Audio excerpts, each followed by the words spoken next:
A snowy road in Idaho looked peaceful enough to heal a tired man and his loyal German shepherd. Then a white truck struck an old pickup and vanished into the winter light. Aries smelled danger before anyone understood it and dragged a wounded old man away from the burning wreck. But the man he saved was carrying a secret buried deeper than snow. A secret about poisoned water, a silent town, and the truth Nate's fallen father once tried to protect. This is not just a story about rescue, it is about what happens when courage finally speaks after years of silence. Tell us where you're watching from, leave your thoughts below, and please like and subscribe to help us reach 1,000 subscribers so we can keep creating stories like this. Nathaniel Nate Mercer had learned, late in life, that not every battlefield announced itself with gunfire. Some came quietly. Some came with a locked knee during morning therapy, a man staring at his own hands because they no longer obeyed him, or a veteran laughing too loudly at a bad joke because silence would have been worse. At 52, Nate no longer wore a uniform, no longer carried orders folded inside his chest like scripture. He worked at a small recovery center outside Sawtooth Valley, Idaho, where men and women came after war, injury, or grief had taken something from them that no metal could return. There, Nate taught them how to stand again, not heroically, not beautifully, just honestly. One breath, one step, one more attempt after the body said no. By late afternoon, the center had gone quiet. The last patient had left with a careful wave and a promise to do the stretches Nate knew he would probably ignore. Nate locked the side door, tugged his old soft-shell jacket over his olive-drab combat shirt, and stepped into the cold. Aries was waiting by the truck. The German shepherd sat perfectly still in the snow, black and gold coat dusted white along the shoulders, amber eyes fixed on Nate as if judging the entire human species and finding it barely adequate. His left ear, marked by a small triangular notch from an old injury, twitched once. Nate looked at him. "Don't start." Aries did not move. "I was 3 minutes late." The dog blinked. 2.5. Aries stood, stretching with slow dignity, the olive harness across his chest marked with a small patch. Recovery K9. He was 5 years old, strong, disciplined, and much too serious for a creature who still occasionally tried to steal boiled eggs from Nate's kitchen counter. Nate clipped on the leash and shook his head. "You're the most judgmental sergeant in Idaho." Aries gave a soft huff, which Nate chose to interpret as agreement. Their evening route ran along a narrow road that cut through white pines and old fencing, 6 quiet miles of snow, slope, and open sky. Nate had chosen it months ago because there were few cars, no crowds, and no sudden noises sharp enough to pull Aries back into the restless habits of his working years. The dog had never been a weapon, not to Nate, but the world had too often asked him to behave like one. Now Nate wanted to teach him something gentler. How to walk without searching every shadow. How to rest without guilt. How to be a dog and not a duty. The winter light stretched gold across the valley. Snow lay clean over the fields, bright enough to make Nate narrow his blue-gray eyes. His hair, dark brown with silver at both temples, stirred in the wind. The cold bit at his face, but he welcomed it. Cold was honest. It made no promises. It did not flatter a man, did not ask him to pretend he was younger than he was. Aries walked at his left side, steady but not rigid. Every few yards, Nate gave him enough leash to sniff the edge of the road. The dog lowered his nose to rabbit tracks, then lifted it toward the trees where the wind carried pine resin, frozen creek water, and the distant smoke of somebody's wood stove. For a while, the world was only that. Boots pressing into packed snow, a leash loose between old trust and new peace. A man and his dog moving through winter like two survivors who had not yet decided whether survival was enough. Nate's right thumb brushed the scratched face of the old military watch on his wrist. It had belonged to his father, Thomas Mercer. The habit came without thought. The watch no longer kept perfect time, but Nate had never repaired it. Some things were not meant to be made accurate. Some things were meant to be carried. He was thinking of nothing in particular when Aries stopped. Not froze, not startled. Stopped. The dog's head lifted. His ears came forward. His body changed in a way most people would have missed, but Nate felt it through the leash, a tightening, a line drawn through muscle and memory. Nate followed his gaze. The road curved ahead between a wall of pines and a low ridge of snow-covered rock. For one long second, there was only wind. Then came the engine, fast, too fast for the road. A white box truck burst around the bend, tires spitting slush, its rear fishtailing on the icy curve. At the same moment, an old moss-green pickup came from the opposite direction, moving cautiously, almost tenderly, as if its driver knew the road and respected it. The truck did not slow. Nate's hand tightened on the leash. The impact cracked through the valley like a tree splitting in a storm. The white truck slammed into the side of the pickup, shoving it sideways. The pickup spun, tires losing all purchase, then slid across the road in a long, helpless arc before crashing into a boulder near the ditch. Snow leaping up around it in a white burst. For half a second, everything went still. Then the white truck kept going. It roared past the curve, leaving behind dark exhaust and a smear of movement. Nate caught only a glimpse of a logo on the rear door, faded beneath road salt, a silver-blue stream curling around a mountain peak. Then it was gone. Aries surged forward. Aries! The command left Nate's mouth sharp and automatic, but the dog was not chasing the truck. He was running toward the pickup. Nate released the leash and followed. His boots struck hard against the icy road. The old instincts rose in him, not with panic, but with cold clarity. Count the dangers, read the ground, listen before rushing in. He saw the pickup's front end crushed against the rock, steam or smoke curling through the bent hood. One headlight still burned, shining uselessly into the snow. Aries reached the driver's side first. He did not bark. That frightened Nate more than barking would have. The dog planted his paws, nose working hard, then backed up suddenly as if the air itself had warned him. Nate smelled it a moment later. Gasoline, hot plastic, burning wire. From inside the pickup came a sound, low and uneven, a man's voice. Nate reached the door. It had bent open just enough for the driver to push himself halfway out. He was old, thin beneath a heavy green canvas coat, with white hair flattened under a gray knit cap and one weathered hand gripping the doorframe. His face was pale from shock, but his eyes were open pale blue, fierce and confused. "Easy," Nate said. "I've got you." The old man tried to answer, but only a rough breath came out. He managed to slide one boot onto the snow, then the strength went out of him all at once. He spilled from the cab and collapsed beside the truck. Aries moved instantly. He caught the back of the old man's coat in his teeth and began pulling. Not wildly, not like a frightened animal, deliberately. Nate saw the dog's shoulders strain, saw his paws scrape for purchase on the icy ground. Aries, hold. But Aries did not release. For one impossible second, Nate felt anger flash in him. The dog was disobeying. The old command structure rose like a ghost. Control the scene.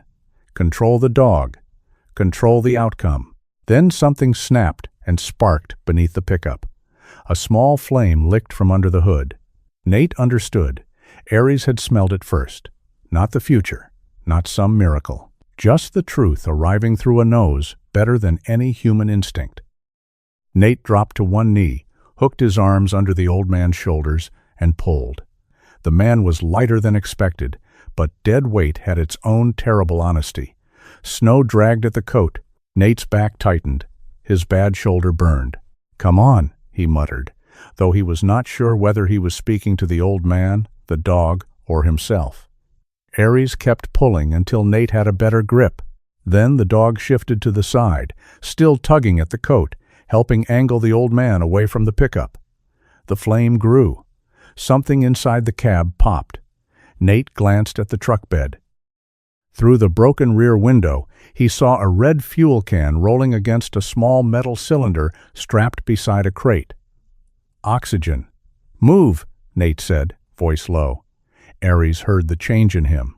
Together, they dragged the old man across the snow, away from the road, away from the ditch, toward the shadow of the pines.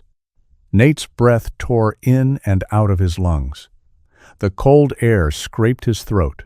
Behind him, the pickup gave another sharp metallic snap. They were not far enough. Nate wrapped both arms around the old man and hauled harder. His boots slipped. One knee struck ice, pain shooting up his leg. For a moment he nearly lost his grip. Aries came back.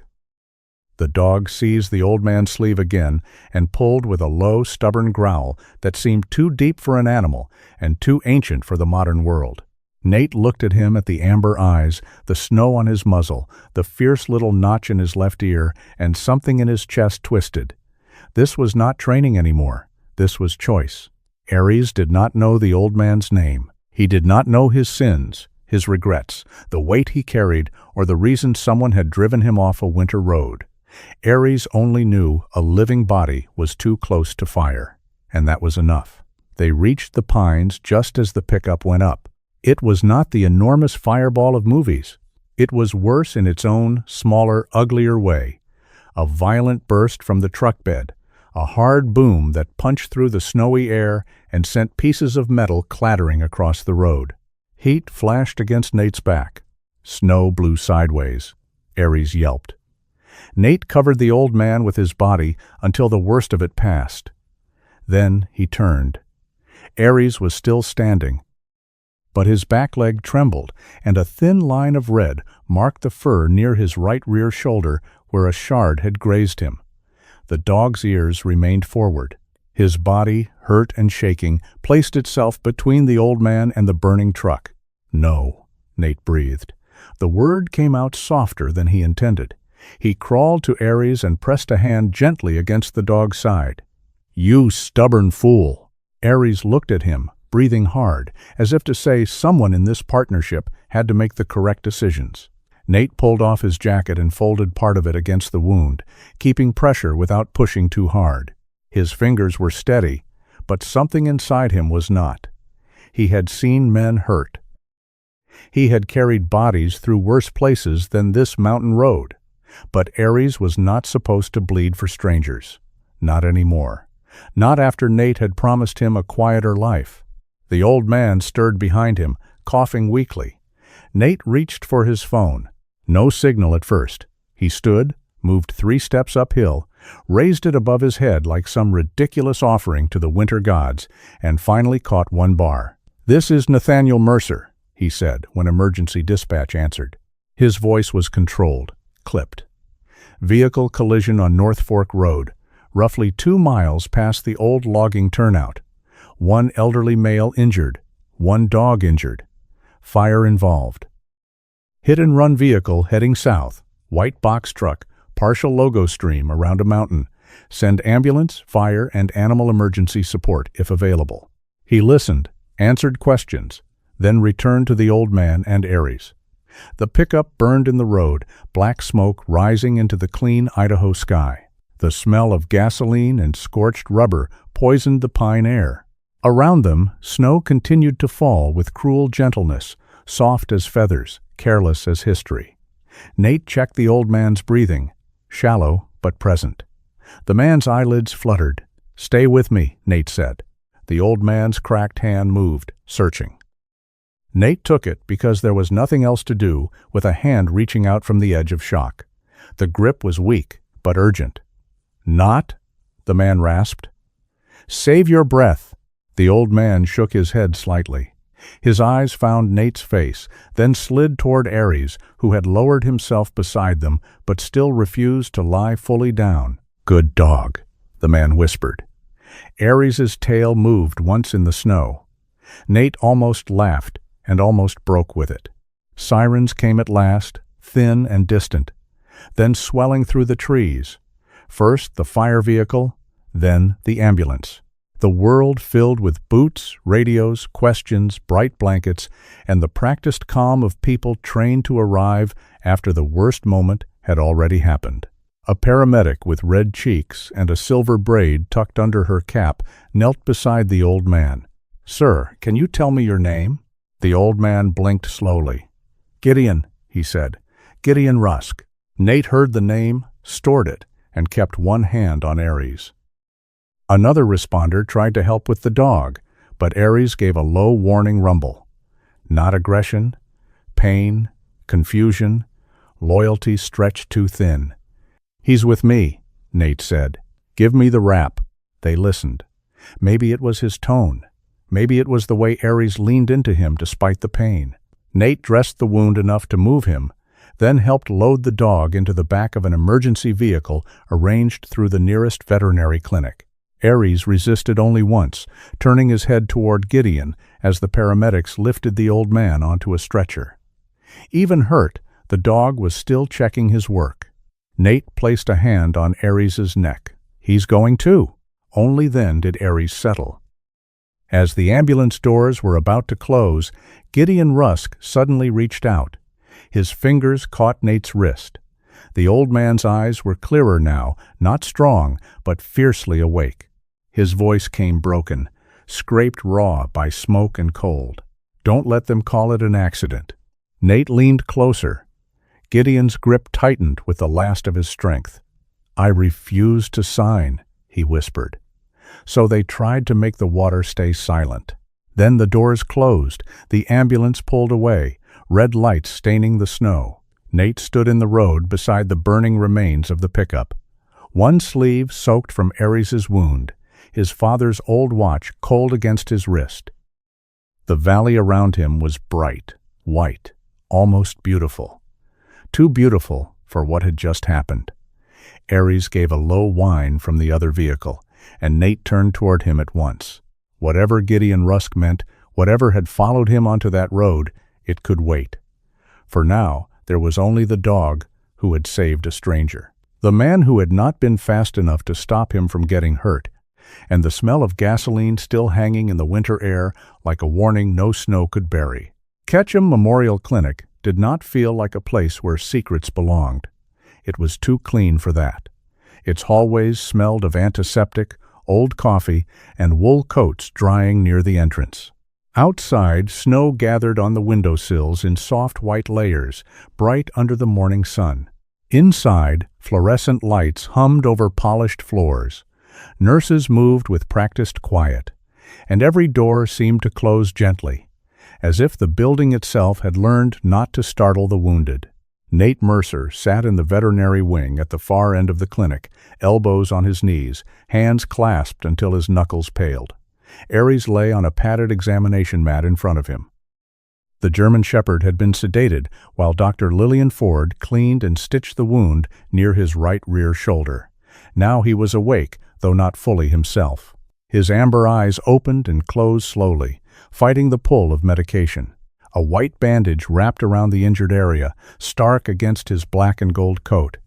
Nate had seen worse wounds. That did not help. Worse was a useless measurement when the creature bleeding was the one who trusted you to make the world safer. "You can stop staring at him like you're trying to negotiate with God," a woman said behind him.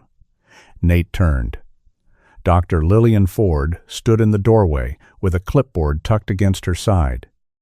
She was around 50, with dark blonde hair threaded with silver and pulled into a low knot that looked as practical as everything else about her. Her scrubs were sage green, partly hidden beneath a fleece vest, and her calm, gray-green eyes had the steady patience of someone who had spent years explaining pain to people who preferred not to understand it. Nate glanced back at Aries. "How bad?" "Not life-threatening," she said. "Clean graze with some tearing. It missed the joint, missed the major vessels. He'll hate the bandage more than the injury." Aries gave the faintest huff, as if confirming this diagnosis. Lillian stepped closer and crouched beside him. Her hand moved slowly toward the dog's neck, not assuming permission. Aries watched her, then allowed it. She scratched gently beneath his collar. "He's tough," Nate said. "I know." Lillian looked up at him. "That's what worries me." Nate frowned.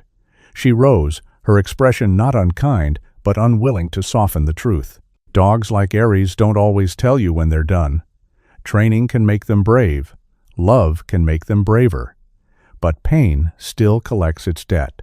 Nate looked at the bandage again. Aries had not hesitated on the road. Not once. He had pulled a stranger from fire while Nate was still catching up to what the dog already knew. Pride should have been the cleanest feeling in the room. Instead, it sat inside him tangled with guilt. "I was supposed to give him quiet," Nate said. Lillian studied him for a second. "Then start by letting quiet include recovery." The words landed harder than Nate expected. Aries shifted, trying to lift his head fully. Nate reached down at once, resting a hand on his neck. "Easy," he murmured. The dog relaxed under his palm. That was the worst of it, Nate thought. Aries trusted his voice, even when Nate no longer trusted himself. Lillian wrote something on the clipboard. "He can go home later if the swelling stays down. No running, no stairs if you can help it. Short leash walks only. And absolutely no dramatic rescues." Aries blinked. Nate gave a tired breath that was almost a laugh. "You hear that?" The dog's eyes closed. "He's ignoring both of us," Lillian said. "That's usually a good sign." A nurse came to the doorway before Nate could answer. She was young enough to still look apologetic when interrupting, with a pen tucked behind one ear and snowmelt darkening the cuffs of her uniform. "Mr. Mercer?" Nate stood. "The man from the accident is awake. He asked about the dog first." Nate's hand remained on Aries another moment. Aries opened one eye, as if the word dog had offended his professional dignity. "I'll be back," Nate said. The German Shepherd did not move, but his gaze followed Nate all the way to the door. The human side of the clinic felt warmer, though Nate could not have said why. Maybe it was the quilts folded at the end of the beds, or the old photographs of local mountains framed along the hallway, or the way someone had placed a small plastic snowman at the nurse's station with a bandage wrapped around its head. Room 214 had a window overlooking the rear lot, where snow lay smooth over the parked cars. The old man from the road lay propped against pillows, thinner than Nate remembered. Shock had made him seem almost ghost-like the night before, all pale skin and urgent eyes. In daylight, he appeared more stubborn than fragile. His face was long and lined, his white hair flattened unevenly against his skull, and one hand rested outside the blanket, large and knotted, the kind of hand that had spent a lifetime holding tools, maps, and maybe regrets. His eyes moved to Nate immediately, not confused, measuring. "You're the man with the dog," he said. His voice was rough, but stronger than it had been in the ambulance. "Nate Mercer." The old man absorbed the name with no visible reaction at first. "Gideon Rusk." "I heard." Gideon's mouth twitched, not quite a smile. "Then I'm ahead of the usual hospital gossip." Nate stepped closer to the bed. "Doctors say you were lucky." "No," Gideon said. "The dog was fast." Luck had very little to do with it. Nate did not argue. He had never cared for the word lucky. People used it when they wanted survival to sound less costly. "How is he?" Gideon asked. "Stitched, angry, alive." "Good." Gideon closed his eyes for a moment. "That dog had more sense than I did." Nate pulled the visitor chair nearer, but did not sit. "Do you have family I should call?" The old man's face changed in a small way, the sort of change that would not show up in a medical chart. "No." Nate waited. Gideon looked toward the window. Outside, the sunlight made the snow almost painful to see. "Had a wife. Evelyn. Gone 12 years now. Had a son, too, once. He left after he decided I loved old maps more than living people." "That true?" Gideon let out a dry breath. "Not entirely," which is the kind of answer cowards give when the truth is worse. Nate sat down then. Not because he meant to stay long, because something in the old man's voice had opened a door without asking. Gideon's hand moved over the blanket, feeling for something that was not there. "Did they find my coat?" Paramedics brought it in. There was a leather tube in the truck. "Map case?"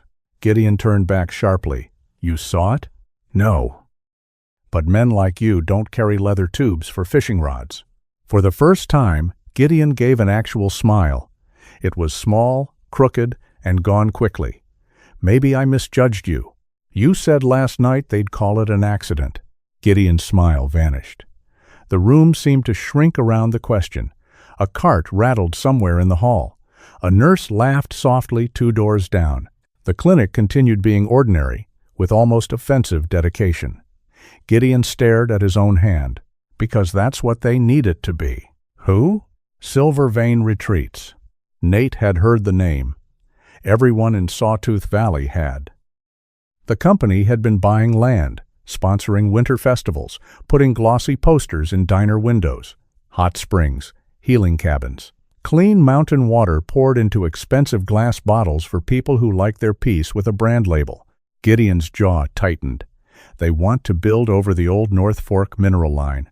Resort, spa, bottling facility. They call it Reveale. And you don't? I call it memory with fresh paint. Nate leaned back slightly. You lost me. That water isn't simple, Gideon said. In July, it looks clean enough to make a rich man poetic. In late winter and early spring, when meltwater runs through the old silver tunnels, a different branch feeds into the system. Cadmium, arsenic traces, lead in pockets. Not always, not everywhere. That's what makes it convenient. Nate's gaze narrowed. Convenient? If poison comes only with the season, a man with money can choose which month to test. The words settled between them. Not dramatic. Worse than dramatic. Precise. Gideon coughed, and the effort shook his thin frame. Nate reached for the water cup on the side table, but Gideon waved him off at first, then accepted it with visible irritation at needing help. He drank slowly. They asked me to sign a statement. Gideon continued. Former county hydrology consultant. Old name, old credibility. They wanted me to say the North Fork mineral system was naturally stable and safe for public use. And you refused. I refused too late. The sentence carried more weight than the rest. Nate heard it. Gideon looked at the window again. His reflection trembled faintly in the glass. 30 years ago, I knew enough to ask questions. Not enough to prove the whole thing, or that's what I told myself. He turned the cup in his hands. I had a wife who needed treatment, a pension I hadn't yet earned, a contract with a confidentiality clause sharp enough to cut bone. When I pushed, they threatened to sue me into dust, said the data was incomplete, said I'd cause panic, said people would lose jobs. Did you believe them? Gideon's eyes dropped. I wanted to. There it was. Not innocence, not villainy. The much more human ruin between them. Nate felt his first instinct rise to judge, clean and hard. Men had done terrible things in history by saying they had families to feed, bills to pay, fear to manage. But age had taught Nate that judgment was easiest when the bill had not come to your own table. What changed now? He asked. Gideon's mouth pressed into a thin line. Silver Vein came back. Bigger money, better suits, same water. Only this time, they don't want to bury the past. They want to bottle it. Nate looked toward the door, toward the hallway that led back to Aries. A dog bleeding for a stranger. An old man waking under hospital lights, with 30 years of silence still in his throat. A white truck disappearing down a snowy road. Why not go to the sheriff? Nate asked. I tried once. Gideon's voice went flat. Not with this sheriff. Before him, papers vanished. Samples were called inconclusive. A man learns, after enough locked doors, to stop knocking. Nate did not like that answer. He liked even less that he understood it. A nurse appeared briefly to check Gideon's monitor. She adjusted the IV, asked about pain, received a grumbled, "I've had worse coffee than this pain," and left with the practiced expression of someone who had heard old men weaponize sarcasm before breakfast. When they were alone again, Gideon looked at Nate differently. You said Mercer. Nate stilled. Yes. Full name? Nathaniel Mercer. The old man did not move for several seconds. Then something happened to his face. It was not recognition exactly. It was more like a man hearing a buried bell ring beneath frozen ground. "Thomas Mercer," Gideon said. Nate's thumb found the old watch before he realized it. "My father." Gideon's eyes closed. The room, clean and white and ordinary, suddenly felt too small for both the living and the dead. Nate's voice lowered. "You knew him?" "Not the way soldiers mean when they say brother," Gideon said. "We weren't in the same unit. He was Navy medical support during the Alaska flood response. I was a hydrology consultant attached to the emergency team. A storm took out a monitoring station.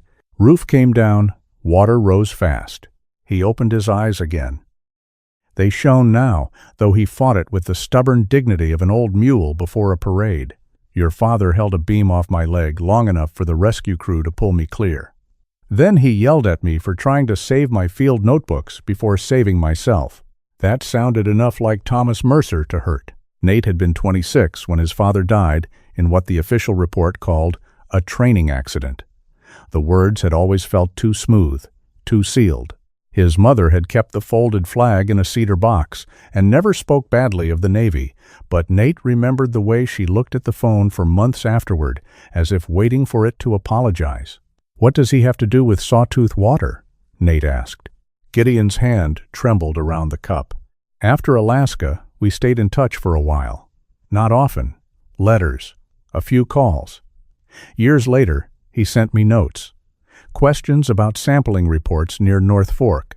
He had noticed inconsistencies through a veteran's environmental health contact. He wasn't accusing anyone yet. Thomas was careful." Nate swallowed. Careful. His father had been careful crossing streets, careful cleaning weapons, careful packing lunches for school hikes. Careful men still died. The world had always been rude that way. "He sent you evidence?" "Fragments," Gideon said. "Enough to make me look again. Enough to make me afraid." Nate stood then, not abruptly, but because sitting had become impossible. "And you kept it." Gideon flinched as if struck. Nate heard his own breathing. He did not shout. Shouting would have been easier, cleaner. "My father died not long after that," Nate said. Gideon's eyes filled, but the tears did not fall at first. "I know. Did you tell anyone what he sent you?" "No." The answer was barely sound.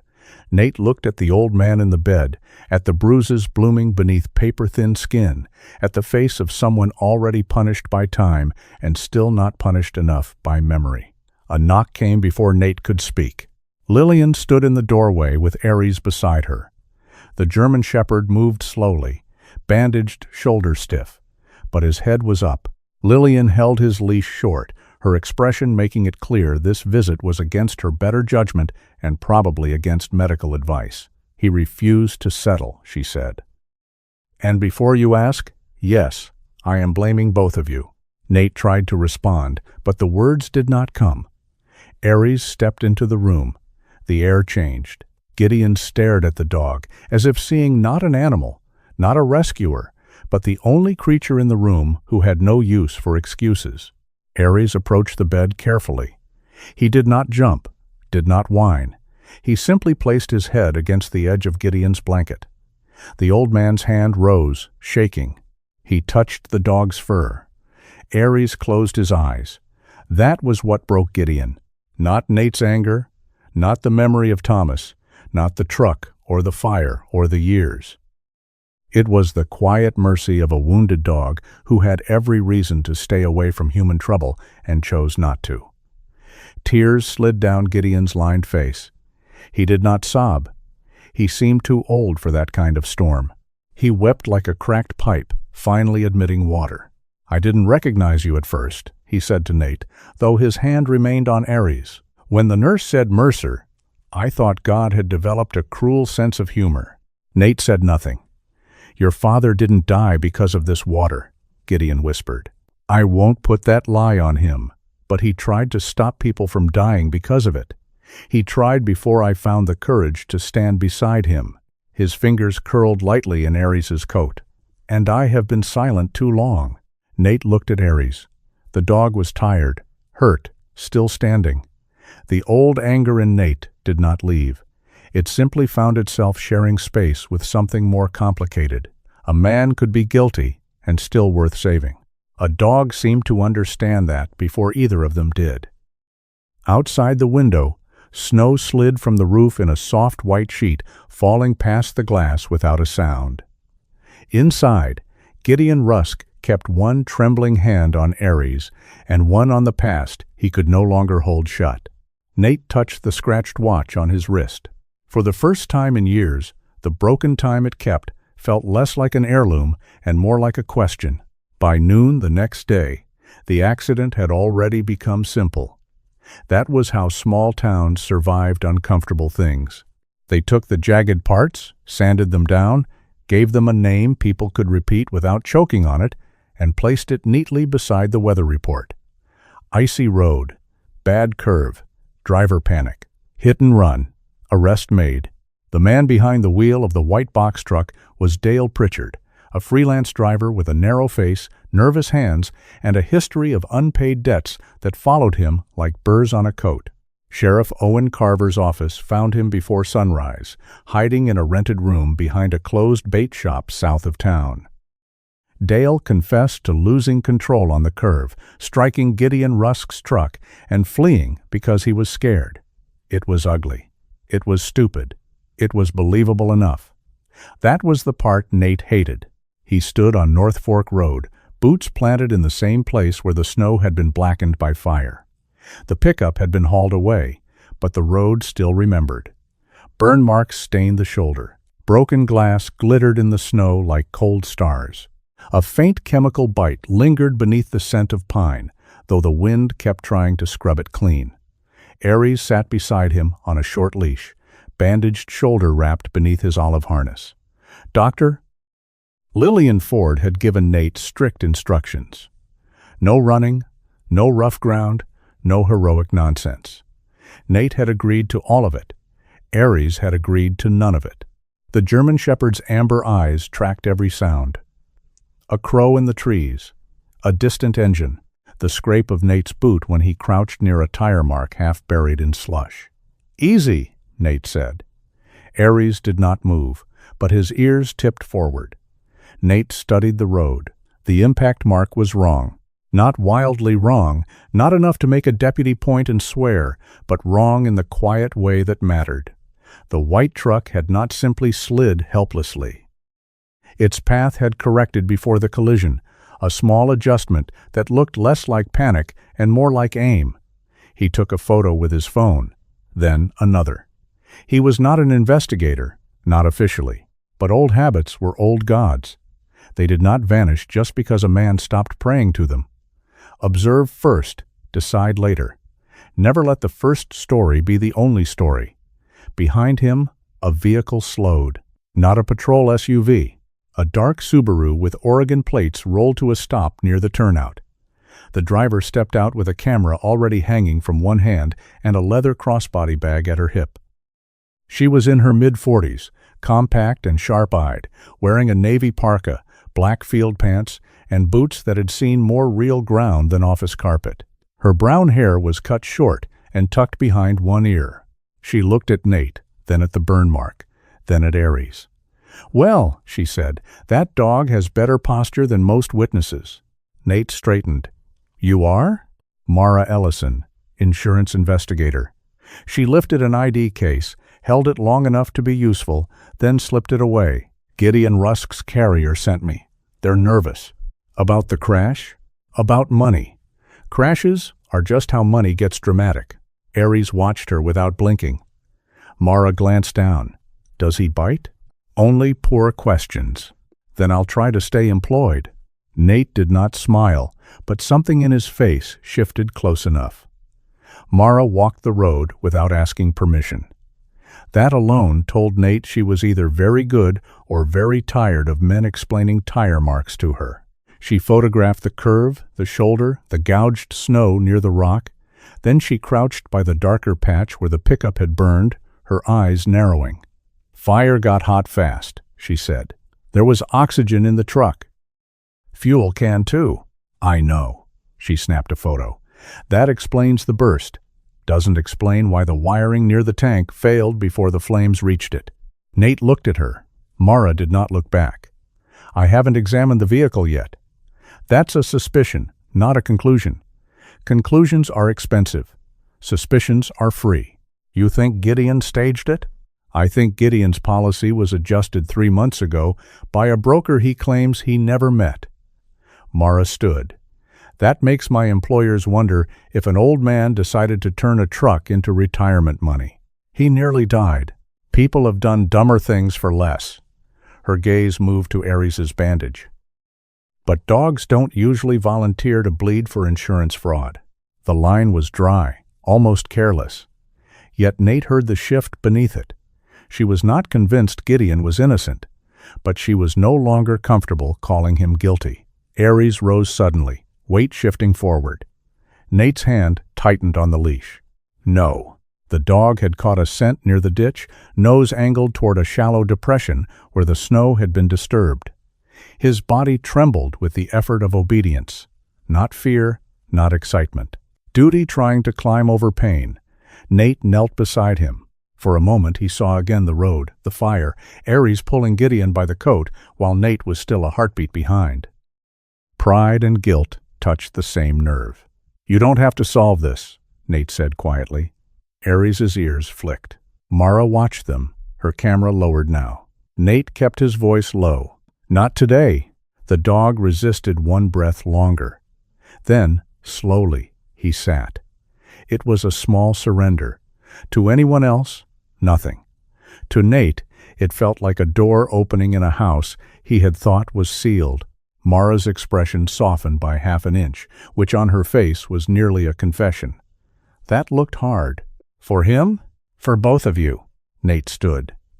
You always read people that closely? No. People lie too easily. Dogs and impact angles are more reliable. She took one last photograph of the ditch. By late afternoon, they met again at the county impound yard, where Gideon's pickup sat under a roof of corrugated metal. Snowmelt dripped from the edges in steady ticks. The truck looked smaller here, stripped of smoke and urgency, like a dead animal dragged into daylight. Mara worked with gloves, light, and patience. Nate stayed back with Aries because Lillian would somehow know if the dog climbed into wreckage. The world contained many mysteries. Lillian Ford's ability to detect disobedience from miles away was one of them. Mara leaned into the torn bed of the pickup, then moved toward the underside near the fuel line. She was quiet for a long time.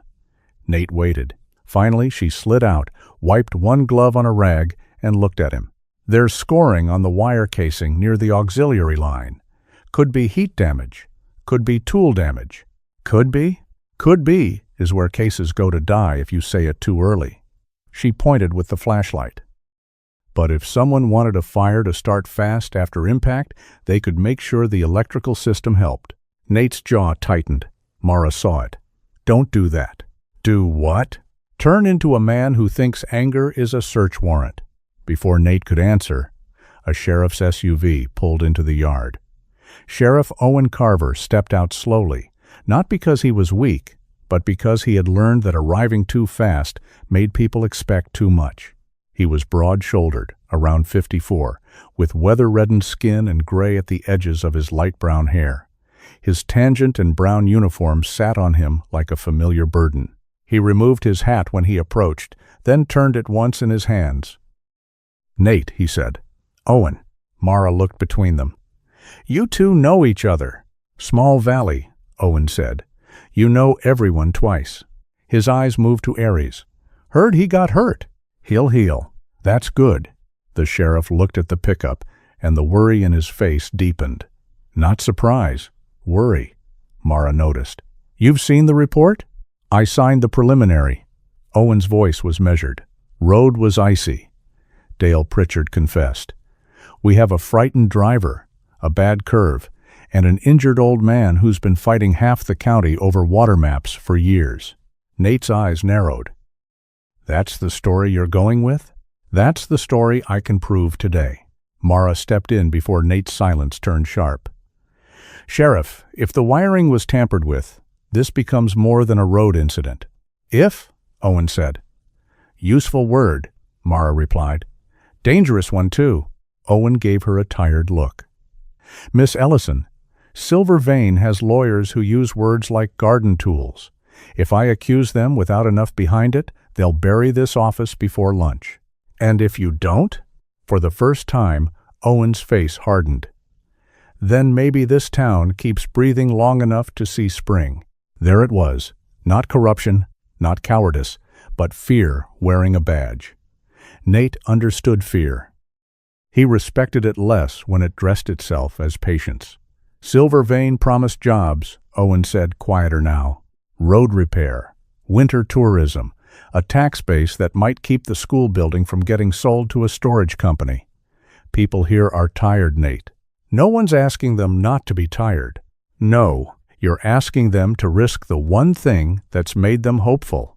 Nate looked at the burned truck. Hope that needs a man dead to survive isn't hope. Owen did not answer. Aries leaned slightly against Nate's leg. Whether from pain or instinct, Nate could not tell. He lowered his hand to the dog's head. Mara closed her camera case. Then we do this clean. I document the vehicle. You preserve the chain of custody. Nate doesn't punch anyone. Everyone gets to keep their favorite moral flaw. Owen stared at her. Nate almost smiled. The sheriff finally sighed. I'll hold the truck another 48 hours before releasing it. 72, Mara said. 48. 60, and I pretend you won. Owen put his hat back on. You're annoying. I bill hourly. He left them with the truck, the dripping roof, and a silence less simple than before. That evening, Nate stopped at the Blue Kettle Diner because Gideon had said the town talked there before it admitted anything to itself. The diner glowed warm against the snow, windows fogged from soup steam and coffee heat. A bell jingled when Nate entered with Aries at his side. Conversations dipped, then resumed with careful indifference. People looked at the bandaged dog. People looked away from Nate. Behind the counter, Audrey Bell poured coffee like she had been born holding the pot. She was 61, round-faced, sturdy, with brown and silver hair tied back in a red scarf and a teal apron embroidered with blue kettle across the front. Her eyes were kind enough to feed a stranger and sharp enough to charge him full price if he lied. No dogs in the diner, she called. Aries sat immediately. Audrey looked at the bandage, then at Nate. Then back at Aries. Except injured heroes with good manners, she amended. But if he judges my meatloaf, he can do it silently. Nate took a booth near the window. Audrey brought coffee without asking. You're Thomas Mercer's boy, she said. Nate looked up. In this town, a man can be 52 and still somebody's boy if enough old women remember his father. She set the cup down. Gideon awake? Yes. Still mean? Yes. Then he'll live. Nate wrapped his hands around the cup. You believe him? Audrey's expression cooled, not cruelly, but like a stove turned down. I believe Gideon has been angry a long time. Sometimes angry men find the truth. Sometimes they just find more anger. And Silver Vein? Audrey looked around the diner. 2 tables were empty that should have been full. A handwritten sign near the register advertised reduced winter hours. Silver Vein might keep this place open, she said. Might keep my cook from moving to Boise. Might bring enough strangers through that I stop pretending pie counts as a retirement plan. That doesn't answer the question. No. She poured herself a half cup from the pot. It answers the bill. Aries rested his chin on the booth seat, watching her. Audrey sighed. Old people here all have sad stories, Mr. Mercer. Sad stories don't pay heating costs. Nate did not argue. He had come for the town's mood. He had found it. Not evil, hungry, afraid. Willing perhaps to let a little doubt freeze under the snow if spring promised money.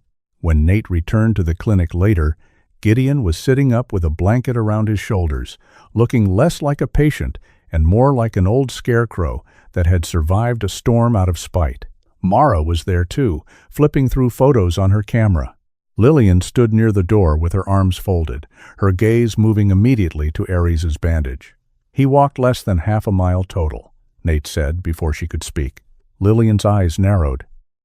That sounded rehearsed. It was. Aries eased himself down beside Nate's chair, exhausted but unwilling to leave the room. Gideon watched the dog, then looked at Nate. There may be something left. Mara stopped scrolling. Something? A box, Gideon said. Metal. Waterproof.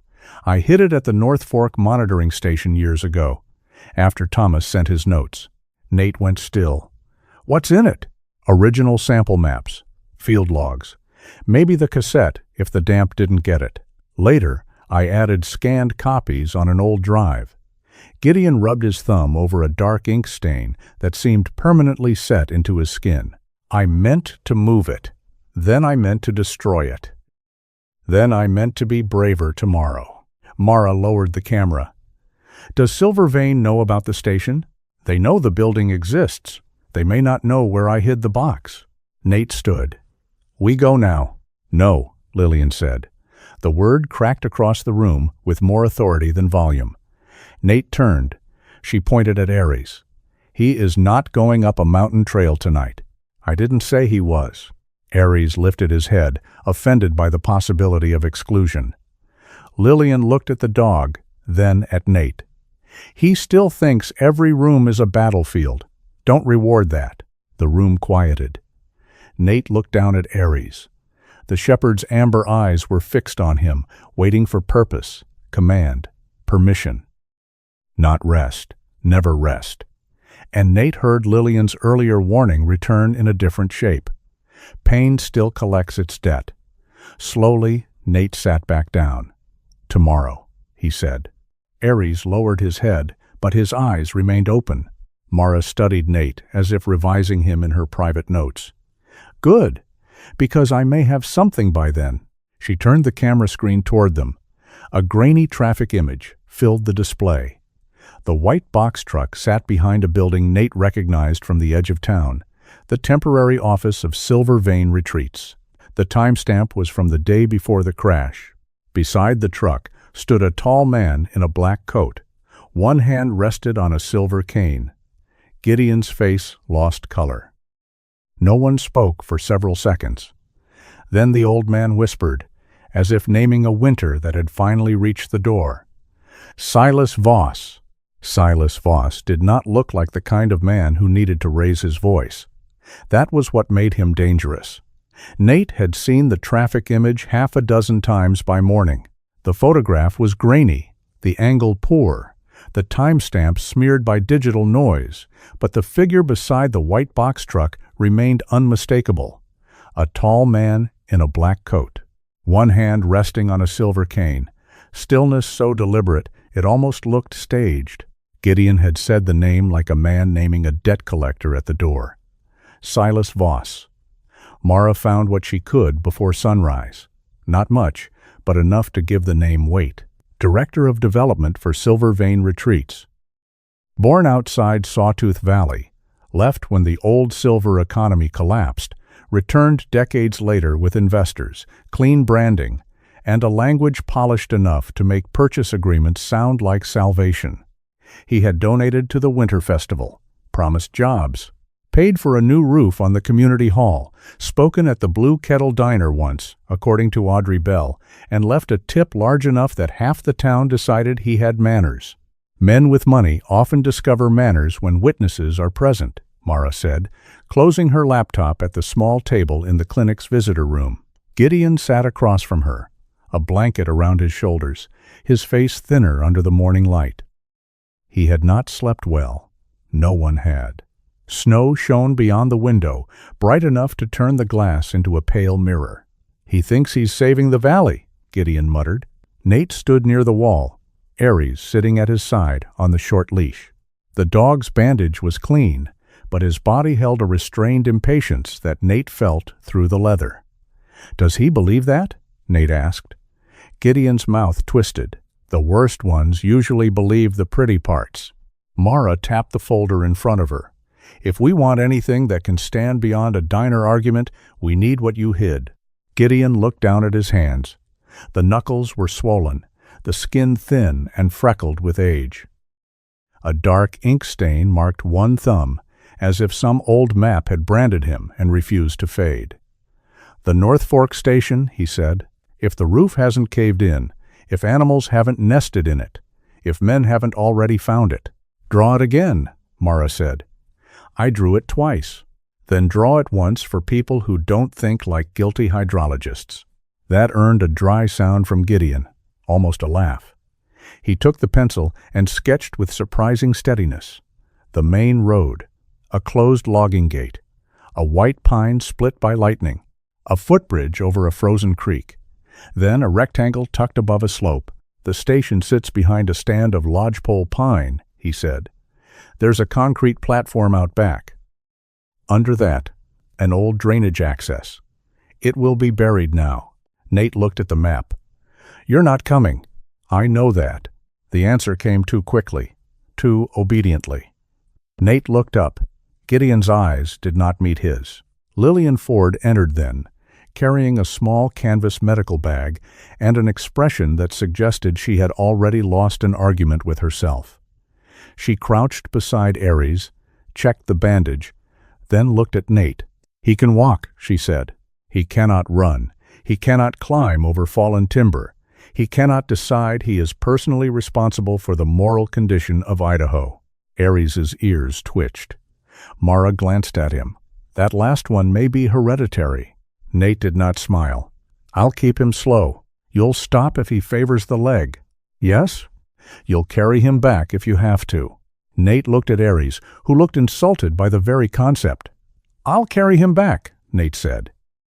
Lillian stood and handed him a small packet. Extra wrap, antiseptic, pain medication schedule, and, because I know men like you, a reminder in writing that bravery is not a treatment plan. Mara took the packet before Nate could. "I'll hold this. He seems like the type to argue with paper." "Good," Lillian said. The drive to the North Fork trailhead took 40 minutes. Sawtooth Valley opened around them in white fields and dark lines of pine, the winter sun striking the snow until it glittered like crushed glass. It was a beautiful morning in the careless way mountains could be beautiful, high, bright, and utterly indifferent to human fear. Nate drove with one hand on the wheel, the other resting near the old watch on his wrist. Aries lay in the back seat, awake, nose lifted toward the cracked window. Mara sat beside Nate, reading Gideon's map without complaint, though she turned it twice before admitting the old man had drawn north in a direction only known to himself and perhaps migratory birds. At the logging gate, they parked. The world beyond was silent except for the soft creak of trees and the distant movement of water under ice. Nate stepped out first, scanning by habit. Mara followed, camera around her neck, field bag at her hip. Aries came last, carefully, with Nate supporting him more than the dog preferred. "Slow," Nate said. Aries gave him a look that suggested slow was an opinion, not a command. They moved up the trail. The snow was not deep, but crusted over, breaking under Nate's boots with a brittle sound.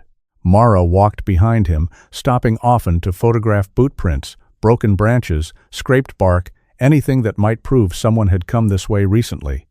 At the split white pine, she knelt. Someone passed through after the last snowfall. Nate saw it too. A shallow tread mark near the roots. Not old, not clear enough for a boot size, but too shaped to be animal.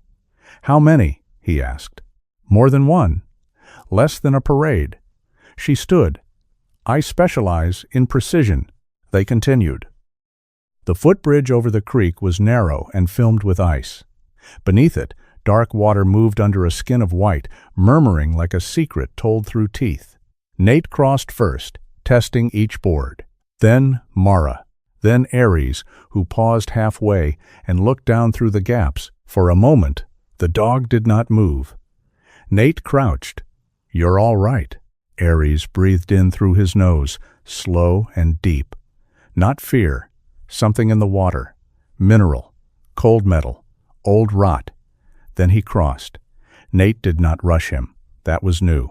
A month ago, perhaps even a week ago, he would have given the command and expected obedience. Now he waited, because Lillian's words had become irritatingly difficult to forget. Bravery was not a treatment plan. Neither was control. The North Fork station appeared at the top of the next rise. It was smaller than Nate expected. A weather-beaten structure with a slanted roof, gray boards, and narrow windows clouded by frost. Snow had gathered on one side, where the wind pressed it hard against the wall. A faded government sign hung crooked beside the door, half hidden by ice. North Fork Hydrological Monitoring Station. Authorized personnel only. Mara raised her camera. "Door's damaged," she said. Nate had already seen it. The latch had been forced. The frame splintered inward. Fresh wood showed pale beneath the weathered gray, too clean to be old damage. Aries' body tightened. Nate shortened the leash. "Stay with me!" They entered. The station smelled of damp paper, mouse nests, cold dust, and something sharper beneath it. Oil, maybe, or the faint trace of a recent human presence. Nate stood still until his eyes adjusted. The room was a wreck. Metal cabinets hung open. Drawers lay dumped across the floor. Old monitoring equipment had been smashed. Papers had been scattered, then trampled into wet pulp near the door. Mara exhaled through her nose. Subtle. Nate stepped around a broken chair. They were here. Yes. She crouched by a cabinet and studied the pry marks. And in a hurry. How do you know? If they knew exactly where to look, this place would be clean. If they didn't care what they left behind, they wouldn't bother smashing equipment. This is fear with a crowbar. Nate looked at the ruined room. He wanted to feel satisfaction. Fear meant pressure. Pressure meant they were close. Instead, anger moved through him, slow and heavy. This was where his father's questions had once lived, not in some sacred place, not in a monument. A cold little station full of rusted cabinets and rodent droppings, a room so ordinary it made the years of silence feel even crueler. Mara photographed everything. Nate found an old wallboard with faded water tables pinned beneath cracked plastic. One corner held pencil marks, initials, dates. He leaned closer. G.R. And beneath it, smaller, written with another hand. T.M. Nate stopped breathing for half a second. The initials were almost nothing. 2 letters. A mark left by a man who had not known his son would stand there decades later and treat it like a relic. Nate touched the scratched face of his watch. Aries turned his head toward him, sensing the shift. Mara noticed too, but did not speak. That silence, Nate thought, was the first generous thing she had done all day. He stared at the initials until the room around him blurred at the edges. His father had been here.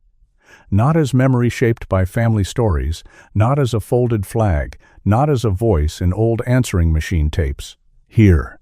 In this cold, small, practical place where men measured water and tried to tell the truth with numbers. For years, Nate had imagined his father's unfinished business as something noble and distant. Now it was pencil on a wallboard, fragile enough to erase with a thumb. Aries gave a low whine, not toward the cabinets, toward the back of the station. Nate blinked, returning to the room. "What is it?" The dog had turned away from the mess. His nose pointed toward a narrow rear door, half blocked by a collapsed shelf. He was not straining now. He was listening with his whole body. Mara lowered her camera. "Please tell me this isn't the part where the dog finds a secret panel." "No," Nate said, though he was already moving the shelf aside. "This is the part where we check the back." Comforting distinction. They stepped out onto a concrete platform behind the station. The air was colder there. Pines stood close together, their branches loaded with snow. The slope dropped away toward the creek, and sunlight broke through in pale shafts, turning drifting powder into silver dust. Aries moved to the edge of the platform and lowered his head. The surface was partly buried, but near the far corner the snow had settled differently, forming a shallow depression. The dog sniffed, then pawed once at the crust. Nate stopped him immediately. "No digging." Aries looked up at him. There it was again, not defiance, not exactly, certainty. The same terrible steadiness from the road, but quieter now, filtered through pain and patience. Mara crouched and brushed snow aside with her gloved hand. Concrete seam! Nate joined her, using a folding shovel from his pack. Slowly they cleared the corner. Beneath the snow lay a rusted metal ring set into a square access panel. Mara looked at him. I take back my secret panel comment. It's a drainage access. That's less embarrassing for all of us. The panel resisted at first.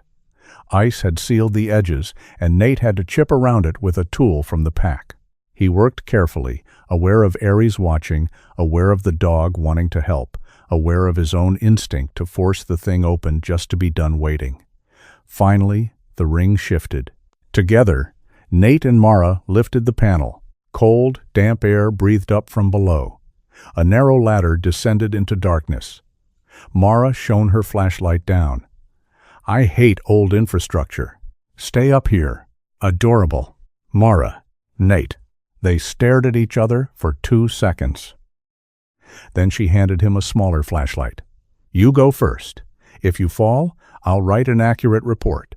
Nate climbed down. The space below was cramped, concrete-walled, and slick with frozen moisture. Old pipes ran along one side. A drainage channel cut through the floor, dry now except for a thin skin of ice. The smell was stronger here. Metal, mildew, mineral water, and beneath it, a faint trace of disturbed dust. Someone had opened this place before. Recently? Nate could not tell. Mara descended after him, muttering something about hazard pay.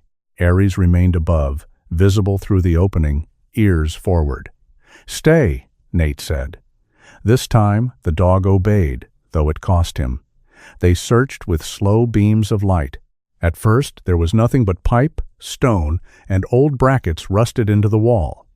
Then Mara tapped her flashlight against a section of stacked rock near the far end.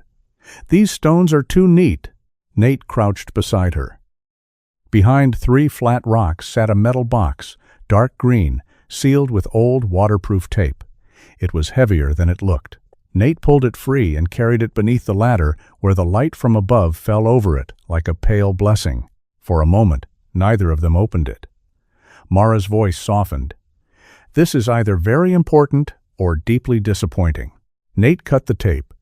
Inside were oilskin packets, plastic sleeves, a small cassette, several rolls of film, an old external drive wrapped in cloth, and folded maps marked with dates and sample codes. The top notebook had swollen slightly from age, but the pages inside were readable. Nate saw the handwriting before he saw the name. He knew it. Not because he had studied it. Because grief preserved useless things with holy accuracy. Thomas Mercer had written in firm, compact lines, each letter slightly leaning forward, as if even his handwriting had somewhere to be. Nate opened to the first marked page. North Fork seasonal discrepancy. July samples do not match March runoff. Request independent comparison. GR has access to original maps. Trust cautious, not silence. Trust cautious, not silence. The words struck with such quiet force that Nate had to sit back against the cold wall. Mara did not interrupt. Above them, Aries gave a soft sound, almost a question. Nate read another line. If data is altered, illness will look random. That is how slow harm hides. His father's voice was not in the room, but his mind was. Nate closed the notebook carefully, because his hands had begun to tighten. Gideon had held this. Gideon had hidden it. Gideon had survived with it while Thomas became a folded flag and a watch that no longer kept time. Anger returned, hotter now, because it had shape. He had this, Nate said. Mara looked at him. Gideon? Nate nodded. He hid it to preserve it. He hid it for 30 years. That can be both things. Nate hated that she was right. He hated more that rightness did not absolve anyone. They packed the contents carefully. Mara documented the box in place, the access panel, the contents, the maps. Every photograph was deliberate. Every angle mattered. By the time they climbed out, The sun had shifted behind the pines, leaving the station in blue shadow. Aries stood when Nate emerged. This time Nate did not let the dog move forward. He went to him instead, kneeling in the snow and placing one hand against his chest. "You did enough." Aries looked past him toward the box. Nate gently turned the dog's head back. "No, you did enough." For once, Aries leaned into him. The trail down was slower than the climb. Nate carried the box in his pack. Mara walked ahead, checking the path. Aries moved carefully at Nate's side, tired now, favoring the bandaged shoulder despite his best effort to hide it. They had just crossed the footbridge when Nate's phone buzzed. The sound felt wrong in the quiet. He pulled it out. A message from Lillian. "Gideon is gone." He left the guest room after a phone call. Not forced. He left a note. A second message followed. It says, "This time, I won't let someone else pay for me." Nate stopped in the middle of the trail. The creek murmured under ice. Mara turned back. "What?" Nate read the message once more, though the words had already carved themselves into him. Then he looked toward the valley below, where the snow lay bright over every road, every roof, every secret. "Gideon left," he said. Aries lifted his head. The dog's tired eyes sharpened, and for a moment Nate felt the whole mountain holding its breath. Gideon Rusk had not left like a man running. He had left like a man walking toward a sentence he believed he deserved. That was what Nate understood first when he saw the note Lillian had found on the little desk in Gideon's guest room. The handwriting was uneven, but not frantic. The paper had been folded once, carefully, as if the old man had hated leaving disorder behind. "This time I won't let someone else pay for me." No address, no explanation, just guilt dressed up as courage. Mara read it twice, then looked toward the road beyond the clinic window. He didn't leave because he wanted to disappear. Nate was already checking his phone. He left because someone knew what to say. Aries stood beside the door, bandaged shoulder stiff, ears forward, watching Nate with a focus that made the room feel smaller. The dog was tired from North Fork, and his body had begun to show it. The proud straightness of his back remained, but his injured side gave a faint tremor whenever he shifted weight. Lillian folded her arms. "Before either of you turn this into another heroic mistake, that dog is not built for a chase tonight." Nate looked down at Aries. The German shepherd stared back, amber eyes bright and stubborn. "Not a chase," Nate said. "A search. That's the same sin wearing cleaner boots." Mara lifted Gideon's note. Where would Silas take him? Nate thought of the map case, the water samples, the old station. He thought of Silas's cane in the grainy photograph, of the polished kind of power that never needed to dirty its own hands. Then Gideon's words from the hospital returned, memory with fresh paint. "The old bottling plant," Nate said. Mara's expression changed. "Silver vein?" "The first silver vein, 30 years ago." Lillian stepped closer. "That place is condemned. Not enough to stop men with lawyers." Aries moved to Nate's side before anyone gave him permission. Nate crouched and placed one hand against the dog's chest. Beneath his palm, Aries's heart beat fast but steady. "You stay close. No running, no pulling, no deciding you're the judge of mankind." Aries blinked once. Mara zipped her coat. "I think he accepts 2 of those." The old Silver Vein bottling plant sat 6 miles north of town, half hidden behind a row of dead cottonwoods and a chain-link fence sagging under snow. Once, long before the resort brochures and luxury renderings, men had dreamed of bottling Sawtooth's mineral water and shipping it across the country. They had built a small factory, printed labels with blue mountains and golden suns, and hung posters of smiling families drinking from crystal-clear glasses. Then the dream had failed. The town called it bad timing. Gideon had called it mercy arriving late. Nate parked behind a stand of pines where the road dipped low enough to hide the truck from the main entrance. The evening sky was pale, not dark yet, but the plant had already gathered shadow around itself. Snow lay clean outside the fence. Beyond it, the building rose in brick, rust, and broken glass, its old sign still clinging above the loading bay. Silver vein mineral water, pure from the mountain's heart. Mara raised her camera and took one photograph without flash. "Cheerful," she murmured. Nate helped Aries down from the back seat. The dog landed carefully, favoring the injured side but refusing to show weakness in any way that would satisfy Lillian Ford's prophecy. Mara checked her phone. "I'm recording audio from now on. You think he'll talk?" Men like Silas always talk. They just call it strategy. They slipped through a gap in the fence where the wire had been cut long ago and never repaired. The yard beyond was a museum of failed ambition. Cracked pallets, rusted pipes, old crates collapsed under snow, a delivery truck with no tires sitting at an angle like a dead beetle. The air smelled of frozen weeds, wet iron, and old water. Aries's nose moved constantly. Nate kept the leash short. Inside, the plant was colder than the evening outside. Their boots touched concrete slick with moisture. Long, dead fluorescent fixtures hung overhead.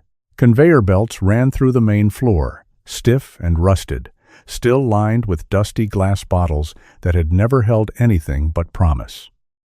On the far wall, a faded poster showed a laughing couple beside a mountain stream, both holding bottles of silver vein water toward the sun.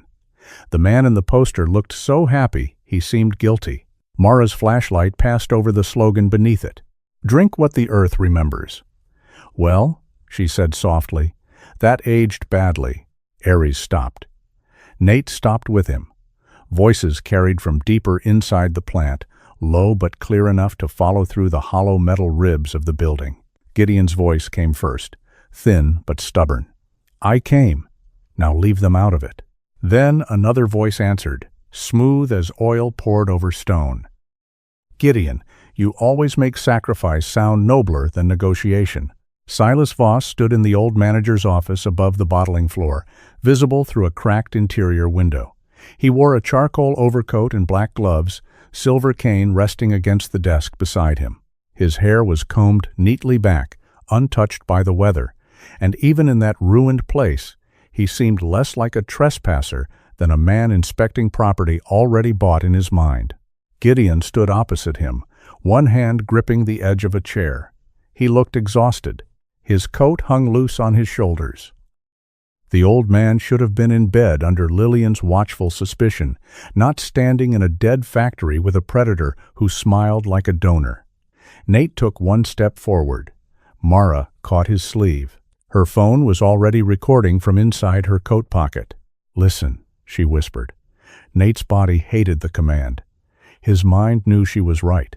Silas moved around the desk with patient elegance. "The statement is simple. You clarify that your concerns were based on outdated seasonal readings. You acknowledge that modern filtration and updated testing resolve the issue. In return, no civil action against you. No claim against Mr. Mercer for interfering with an active investigation. No report filed about his dog's involvement in a violent incident." Gideon's jaw tightened. "Aries saved my life. Aries bit and dragged an injured man at an accident scene." Silas tilted his head. "Language is flexible when authorities are tired." A low sound rose in Aries's throat. Nate rested a hand on the dog's neck before the sound became louder. "No," he whispered. Not because Silas deserved restraint, because Aries deserved not to be used. Inside the office, Gideon looked smaller for a moment. Not frightened exactly. Hit where Silas had intended. The old man had come because of that threat. Not for himself. For Nate. For Aries. Nate felt anger sharpen in him, but this time it did not take the wheel. Silas lifted a folder from the desk. "You spent 30 years saying nothing, Gideon. I'm only asking you to remain consistent." The words landed like a slap. Gideon's hand shook against the chair. Mara's eyes flicked toward Nate. "Stay still." The old man lowered his head, and for one long second Nate feared Silas had found the old wound and pressed hard enough to make him fold. Then Gideon laughed. It was a dry, broken laugh, not strong, not theatrical, but real enough to disturb the dust. "You think silence is consistency?" Gideon said. "No. Silence is a room you lock yourself in because you're afraid of who will see you leaving." Silas's smile thinned. Gideon straightened as much as his body allowed. "I was afraid. I signed things I should have fought. I let men in suits tell me panic was worse than poison. But I'm done mistaking cowardice for caution." Silas's eyes cooled. "Careful." Gideon looked toward the old posters beyond the office window. "A future built on dirty water still makes people thirsty." Mara's recording phone caught every word. Nate watched the old man and felt something inside him shift. Not forgiveness, not yet, but a crack in the wall where forgiveness might one day grow like grass through concrete. Then the side door of the office opened.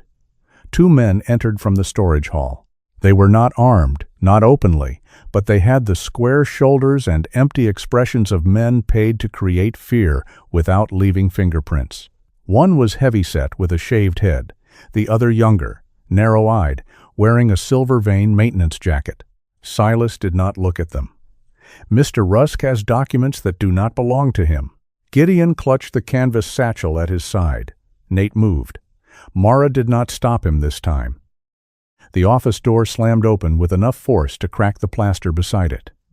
Nate entered first, Aries at his left, Mara behind with her phone still recording. Silas turned slowly. He did not look surprised. That irritated Nate more than fear would have. "Mr. Mercer," Silas said, "you continue appearing in places where you have no authority." Nate's voice stayed low. "Funny, I was about to say the same thing." The heavy-set man stepped toward him. Aries moved half a pace forward, not lunging, not barking, just placing himself between the man and Gideon with such clean intent that everyone in the room understood the warning. The man stopped. Silas glanced at the dog's bandage. "That animal looks unwell." "That animal," Mara said, her phone visible now, "is currently helping us document witness intimidation, coercion, and possible evidence tampering. Please keep talking. You have a gift." Silas's gaze cut to her. "Insurance," he said. Among other disappointments. For the first time, his composure flickered.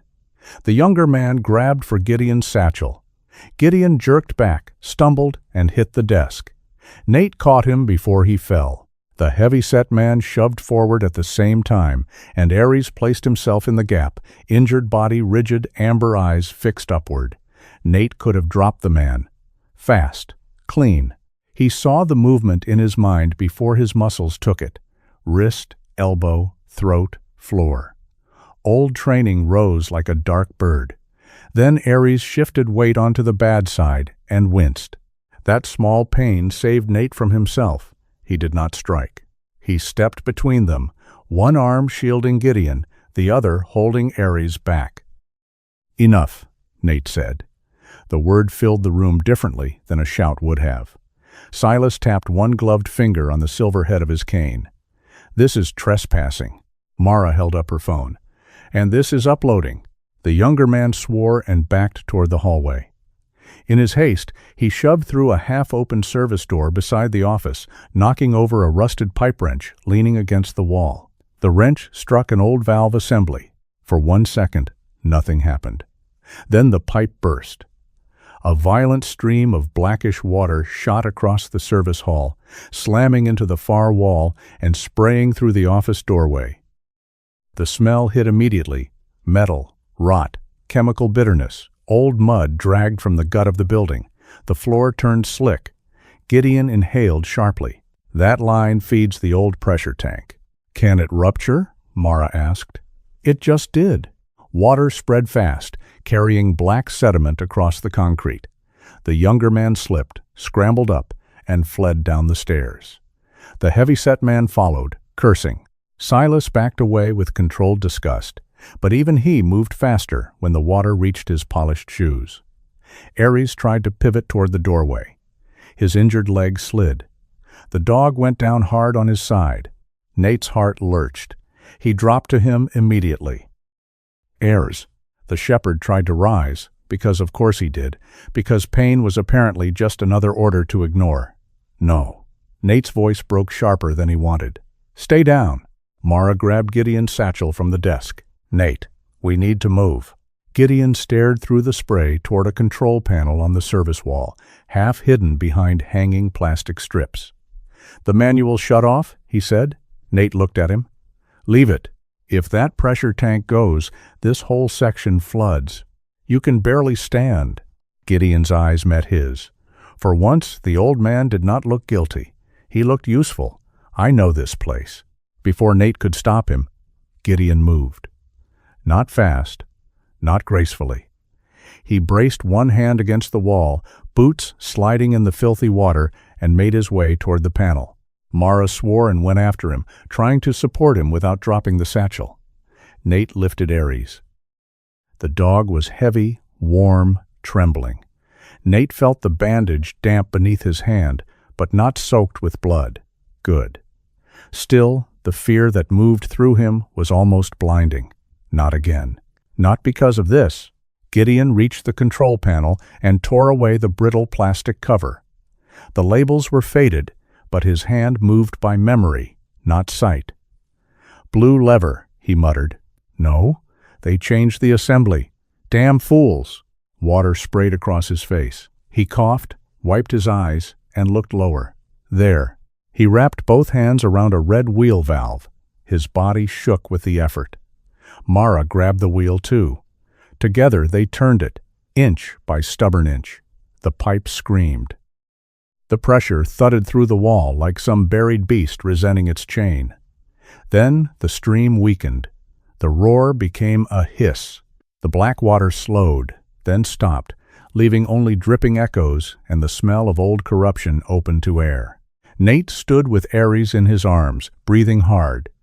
Gideon leaned against the wall, soaked, pale, but upright. For the first time since the road, he had not been the man dragged from danger. He had been the reason others got out. Silas stood at the far stairwell, one hand tight around his silver cane, his coat splattered near the hem. His face had changed.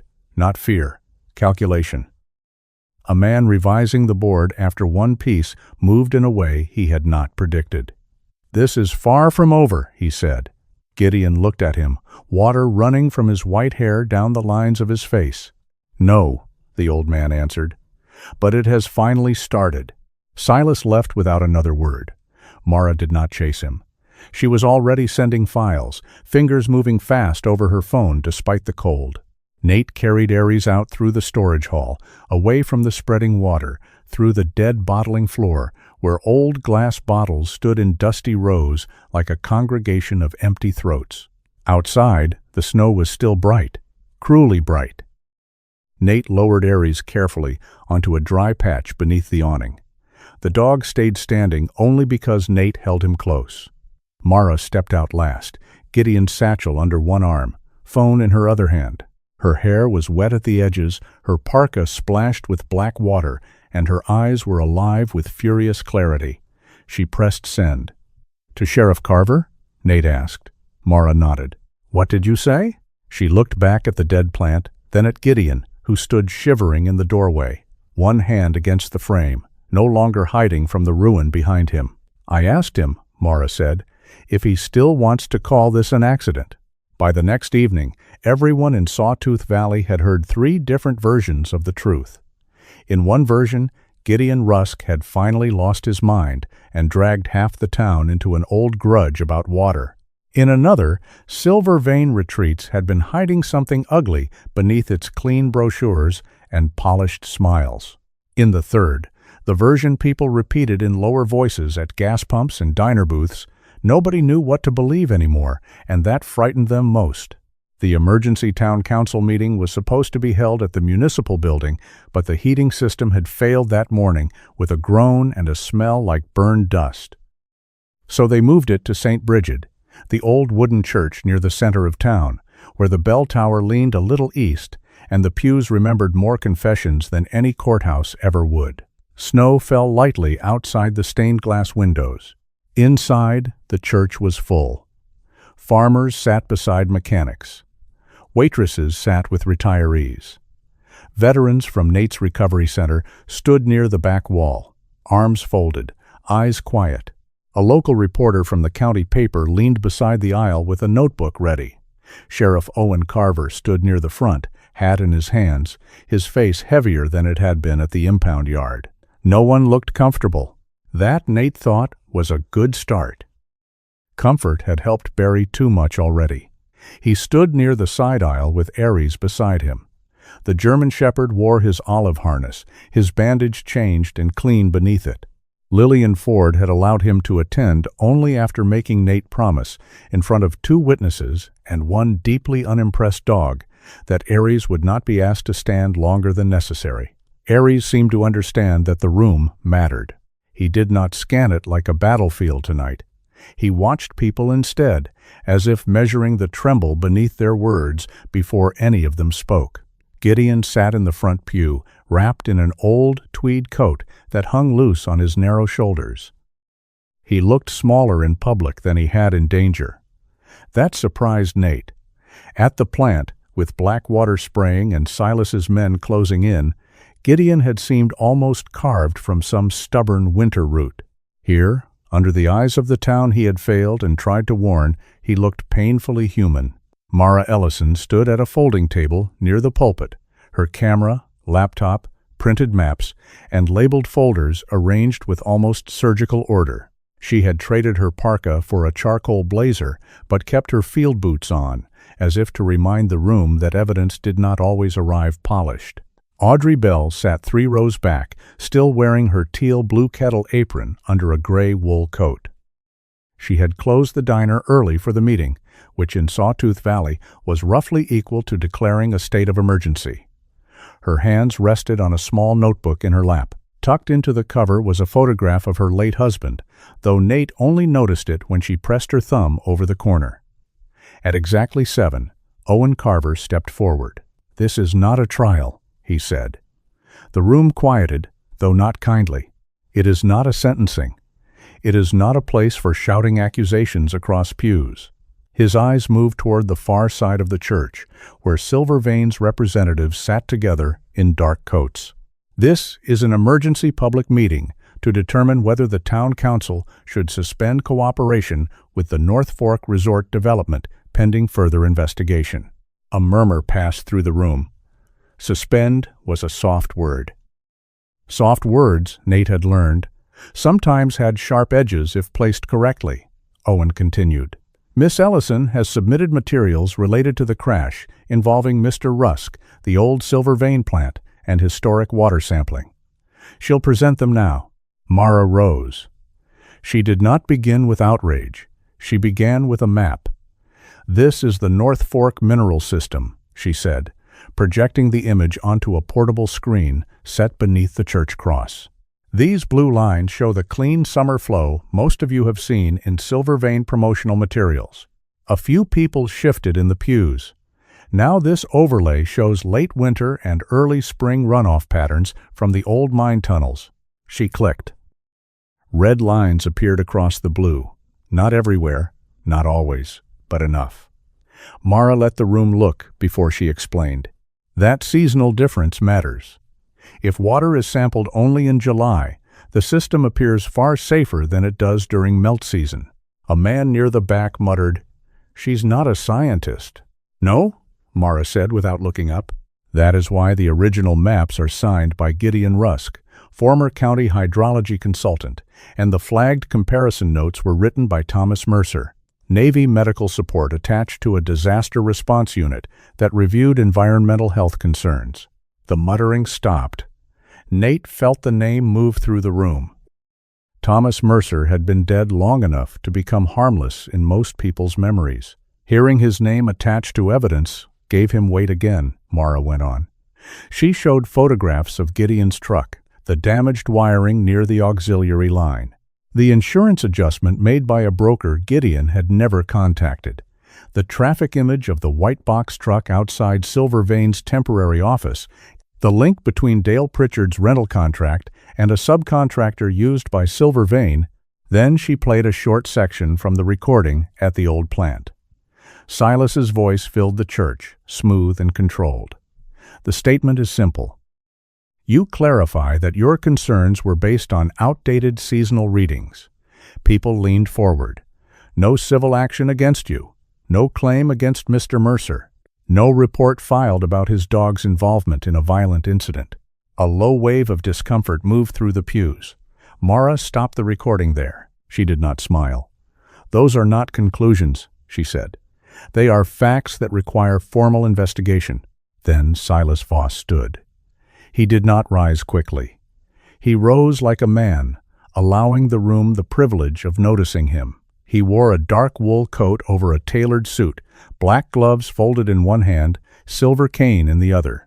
His hair was combed neatly back, and his expression held no panic. If anything, he seemed faintly disappointed, like a teacher watching students misunderstand a lesson. "May I?" he asked. Owen hesitated, then nodded. Briefly. Silas turned to the congregation. "I understand fear," he said. "Truly. A community hears words like contamination, manipulation, investigation, and it begins to imagine poison in every glass and villains behind every contract." His voice was warm enough to be dangerous. "But development is not a crime. Filtration is not a conspiracy. Seasonal variation in mineral content is common in mountain systems. Silver Vein has always intended to conduct modern testing before public use." Mara's eyes narrowed, but she let him speak. Silas shifted his gaze to Gideon.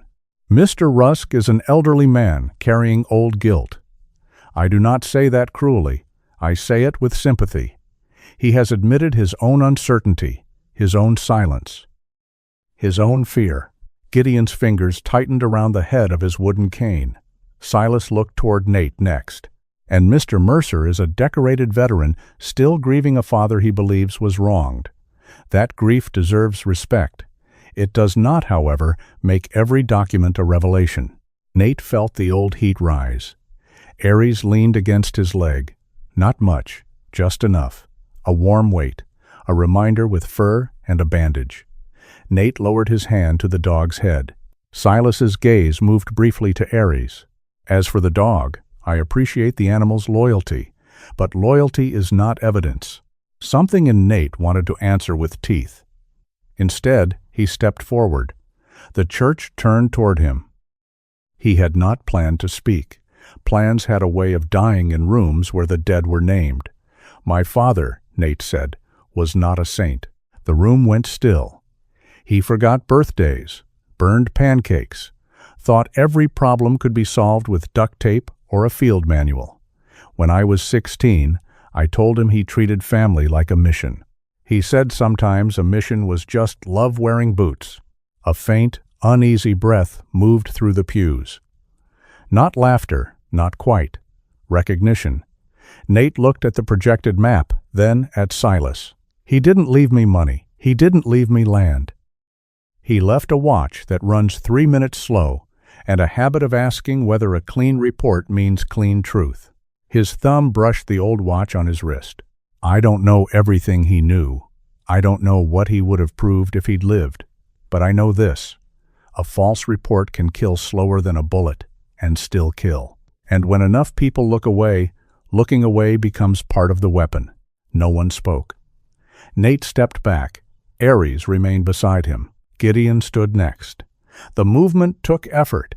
Everyone saw it. His hand trembled on the cane, and Audrey Bell half rose from her pew as if ready to help, then stopped because Gideon's pride deserved one clean chance. "I was afraid," Gideon said. His voice was not strong, but the church carried it. "I was afraid of being sued, afraid of losing my pension, afraid my wife would lose her treatment, afraid nobody would believe a set of numbers that changed with the season." He swallowed. "I told myself caution was wisdom. It wasn't. It was fear with better manners." Several faces lowered. Gideon looked toward the Silver Vein group, but not at Silas alone. He looked at the town. "I did not begin silent because I wanted harm, but silence grows. You feed it with excuses, and one day it is bigger than your conscience." His hand shook harder. For a moment, the words failed him. Aries moved before Nate could stop him. Not quickly, not dramatically. The dog simply walked across the aisle, slow because of his injury, and stopped beside Gideon. He lowered his head and pressed it gently against the old man's leg. A few people in the church made small sounds, the kind they would later deny. Gideon closed his eyes. His hand came down to rest on Ares's head. The dog stood still, no barking, no miracle, no discovery beneath floorboards, just presence. And somehow, in that wooden church, presence became stronger than argument. Gideon opened his eyes again. "I cannot take back 30 years, he said, "but I can stop lying today." The silence after that did not feel empty. It felt like snow before an avalanche. Then Audrey Bell stood, not gracefully, not with the dramatic lift of a woman who had planned a speech. She rose like someone whose body had decided before her pride could object. "Silas," she said. He turned toward her with a careful smile. "Mrs. Bell, my Hank died with kidneys that failed slow." Her voice was plain, diner counterplain, with no decoration. Doctors said it was age, work, bad luck. Maybe it was. Maybe it wasn't. She opened the notebook in her hands. The photograph of her husband slid partly free. "I wanted your resort," she continued. "I wanted strangers eating pie at my counter and leaving tips big enough to keep my cook from moving away. I wanted heat bills paid without praying over the register." Her eyes did not leave Silas. "So answer me like I'm not stupid." The whole room seemed to lean toward her. "If the water is as clean as your brochures say, why did your people only show us July samples?" Silas did not answer immediately. That was the first crack everyone could see without a map. His lawyer leaned toward him and whispered. Audrey's mouth tightened. "I asked you, not your shadow." A ripple moved through the room. This time it was not discomfort. It was awakening. One farmer stood next. "My south well runs cloudy every March." A mechanic near the aisle said, "Silver Vein offered to buy my cousin's place after his test came back high. Told him not to tell folks till the sale cleared." Then another voice. And another. Not proof, not all of it. Some of it was memory, rumor, fear, finally finding language. But the room had changed. People were no longer waiting to be convinced by polished certainty. They were remembering what they had been asked to ignore. Owen Carver stepped forward. His face looked older than it had an hour before. He removed his hat again. "I moved too fast on the crash," he said. No one interrupted him. "I accepted Dale Pritchard's statement because it fit the weather, the road, and what this town needed to believe." He looked at Gideon, then at Nate. That was not enough. Silas's jaw tightened. "Sheriff, you should be cautious about making public statements based on incomplete materials." Owen looked at him. "I am being cautious." He turned to the room. "Effective immediately. I am recommending suspension of all town cooperation with Silver Vein Development connected to the North Fork water system. I will forward Miss Ellison's materials, Mr. Rusk's documents and evidence from the plant to state investigators. The crash involving Gideon Rusk will be reopened as a possible targeted act with suspected vehicle tampering." The words did not explode. They landed, heavy, official, irreversible enough to make the air shift. Silas stood very still. Then he smiled. It was thin and cold and did not reach his eyes. This town may come to regret confusing fear with wisdom. Gideon, still leaning one hand on Ares, answered quietly, "We already did." For the first time all evening, Silas had no reply ready. He turned, cane-tapping once against the wooden floor, and walked down the aisle. His lawyer followed. The Silver Vein representatives gathered their folders too quickly to seem dignified. At the door, Silas paused beneath the old carved crossbeam. His gloved hand tightened around the silver cane until the knuckles showed pale through the leather. Then he stepped into the falling snow. No one applauded. That mattered to Nate. Applause would have made the truth feel too easy, too clean. Instead, people sat with it. Some stared at the floor. Some looked toward Gideon and could not hold his gaze. Audrey Bell wiped at one eye with the heel of her hand, then seemed annoyed at the tear for interrupting business. One by one, people began to stand.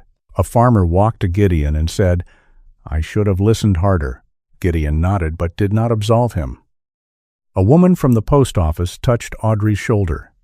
Owen spoke quietly with Mara near the folding table, already asking about copies, timestamps, chain of custody. Nate stayed where he was. Aries finally returned to him, moving slowly now, tired from doing so little and so much. Nate crouched and checked the bandage.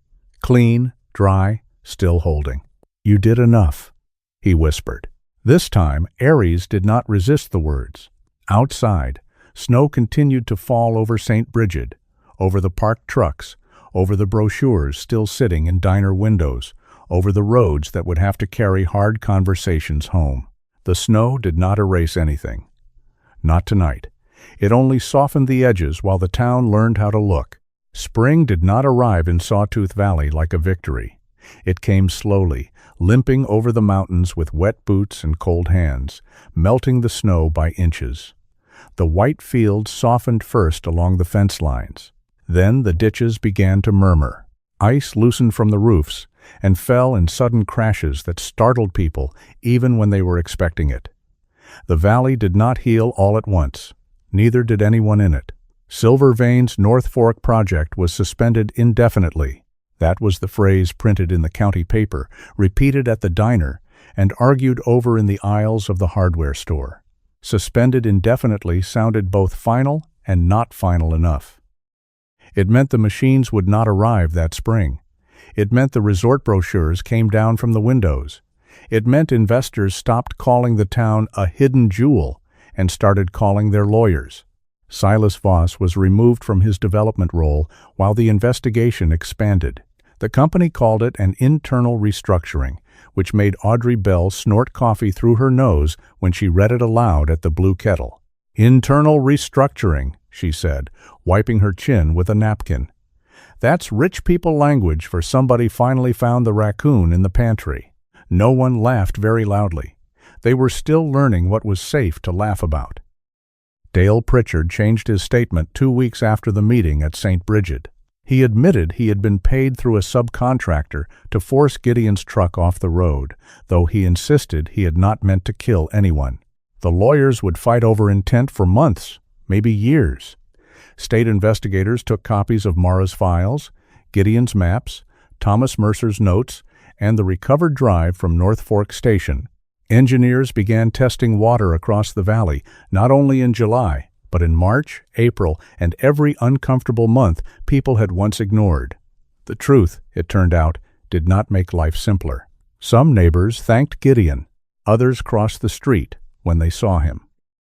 A few said he should have spoken sooner. They were right, and that made the words cut deeper. Others blamed him because their land values dropped, because Silver Vein's contracts froze, because hope had been expensive and now the bill had come due. Gideon accepted most of it without argument. He had spent too many years defending himself in silence to waste his last ones defending silence out loud. Then there were the quieter offerings. A sack of firewood left by his door, a pie with no note, a thermos of coffee that tasted, according to Gideon, only slightly better than boiled shoe polish, which in his language meant gratitude. He did not become a hero.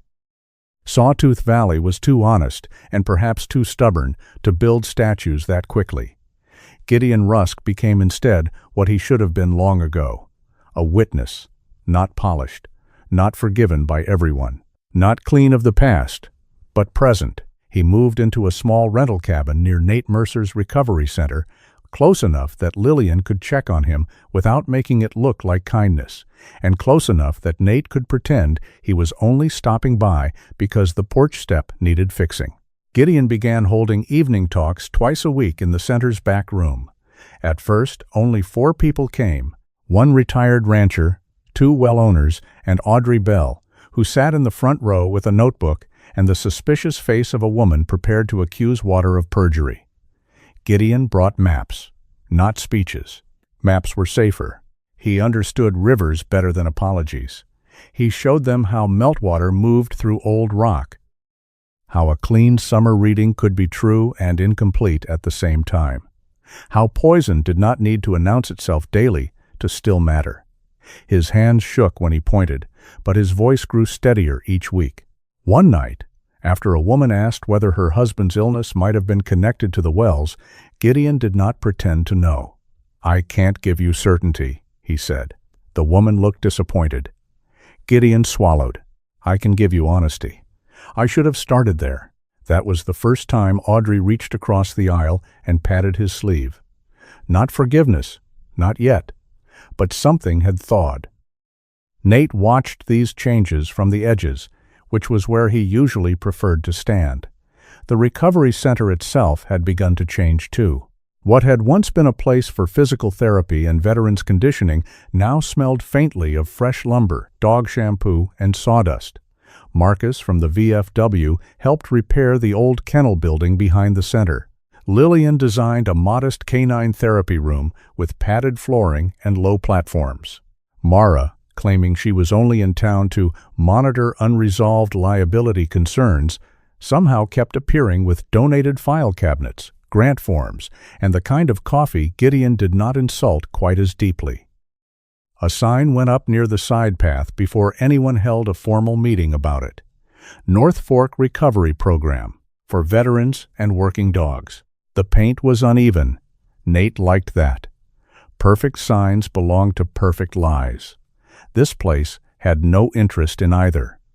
Aries recovered more slowly than he wanted and faster than Lillian expected.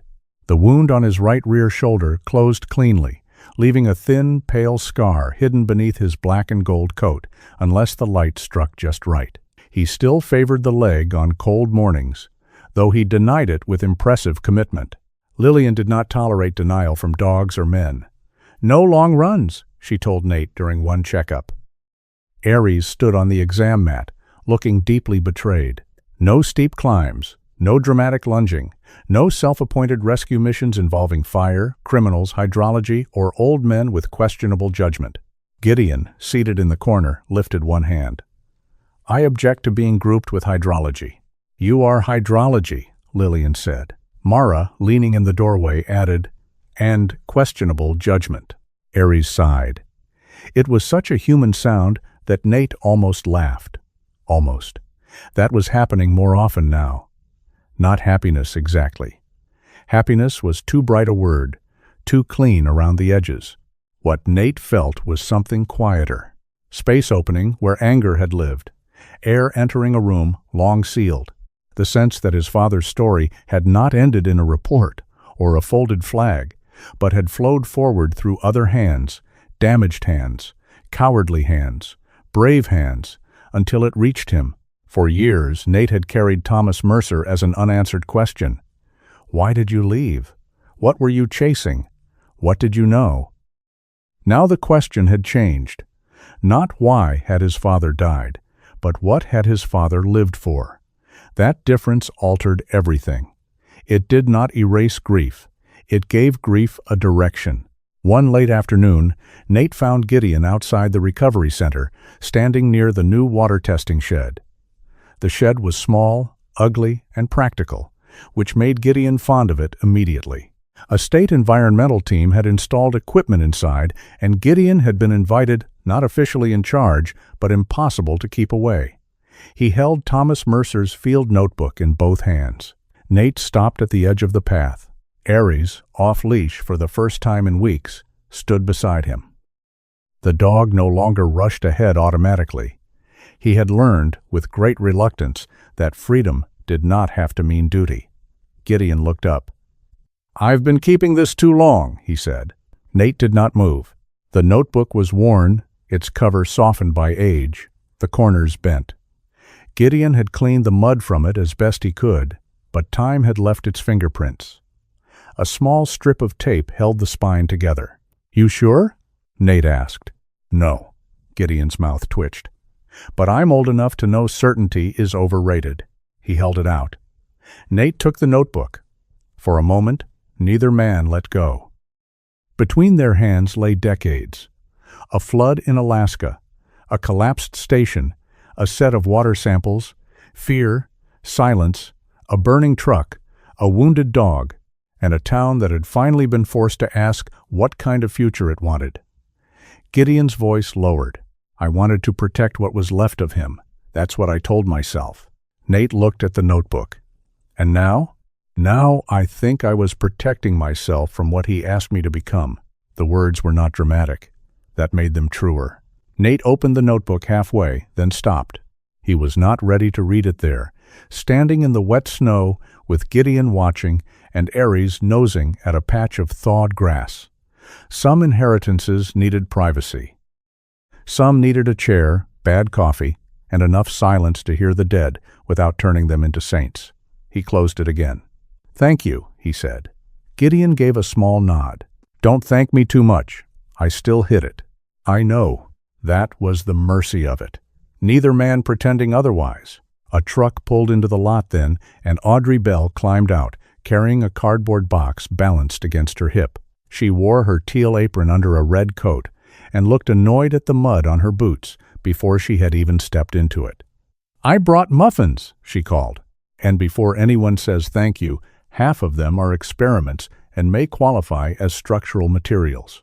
Mara got out of the passenger seat with a stack of folders. She means Bran. Bran keeps people humble, Audrey said.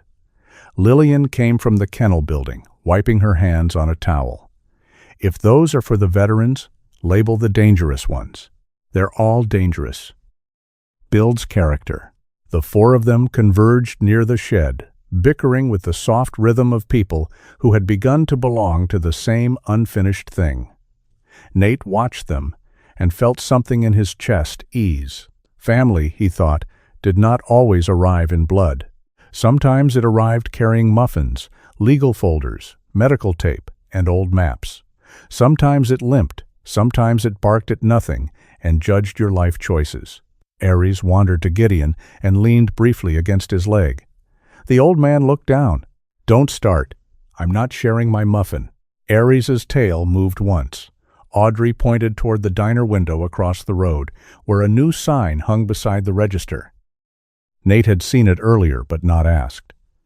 Ask where the water comes from. It was painted in blue letters on a piece of scrap wood with a tiny kettle in the corner. Too much? Audrey asked. Mara said. It's subtle as a thrown brick. Good, Audrey replied. People notice bricks. The sign had already become a town joke, which meant it was on its way to becoming a town truth. Weeks continued to pass. The valley remained complicated. There were meetings with state officials, soil tests, angry calls, apologies that came badly, and apologies that did not come at all. Silas Voss did not return to Sawtooth Valley, but his absence did not mean the damage had packed up with him. Lawyers still wrote letters. Investors still tried to salvage pieces of the project. The old machinery of money did not stop simply because a town had grown a conscience. But the water was being tested. The wells were being mapped. And for the first time in decades, no one could pretend the season did not matter. The final snow of that spring fell on a quiet afternoon.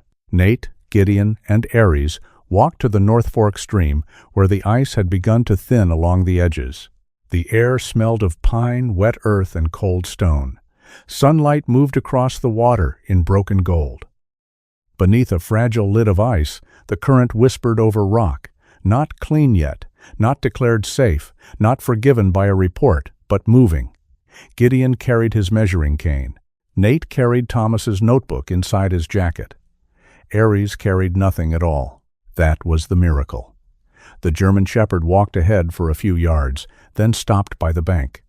No command had been given. No threat had appeared. No hidden evidence called from under snow. Aries simply turned once in the soft light, folded himself down beside the stream, and rested his head on his front paws. His amber eyes half closed. Nate stood very still. He had watched Aries drag a man from fire, stand between Gideon and danger, search ruined stations, strain against pain because duty had taught him to spend himself without counting the cost. But this quiet surrender to peace, undid Nate more than any act of courage. Gideon saw it too. "Looks like he finally trusts us to handle a few things ourselves," the old man said. Nate breathed out, and the breath almost shook. Maybe. The water moved beneath the ice, speaking in a language older than lawsuits, older than fear, older than the lies men built over it. It did not cleanse itself in a day. It did not become pure because people finally looked at it. But now it was being watched honestly, and that was how clearing began. Nate touched the notebook under his jacket. For years, he had thought legacy was something solid: land, medals, names carved into stone. Now he understood it differently. Legacy could be a question carried forward, a refusal to sign, a dog's body between danger and the helpless, an old man choosing truth too late, but not never. A town learning that hope built on denial was only another kind of thirst. Gideon lowered himself slowly onto a flat rock, grumbling about knees, weather, and the poor design of the human spine. Nate sat beside him. Aries remained by the stream, resting. No one spoke for a while. There was no need to make the moment larger than it was. The valley had heard enough speeches. The water had heard enough promises. At last, Gideon said, "Your father would have liked this place." Nate looked toward the pines, the testing markers, the dog asleep in the snow, the old man beside him still carrying both guilt and grace. "I think he would have asked why we took so long." Gideon nodded. "He was that kind of irritating." Nate smiled then. A real one. Small, but real. The stream moved beneath the ice. Aries slept. Snow fell lightly through the sun, each flake bright for a second before joining the earth. And Sawtooth Valley, wounded but awake, began the slow work of becoming honest, not healed, not yet, but no longer alone in the winter of its own making. Sometimes the bravest thing is not rushing into the fire. Sometimes it is telling the truth after years of silence, asking where the water comes from, and choosing to protect others even when the cost is high. In this story, healing did not arrive as a grand miracle. It came through a wounded dog who finally learned to rest, an old man who finally spoke, and a town that slowly found the courage to look beneath the surface. Maybe in our own lives, God's grace often works the same way, not by erasing every scar, but by giving us enough light to take the next honest step. If this story touched your heart, share your thoughts in the comments. Tell us where you're watching from, and subscribe for more stories of courage, loyalty, and second chances. May peace find you gently, and may truth lead you toward healing.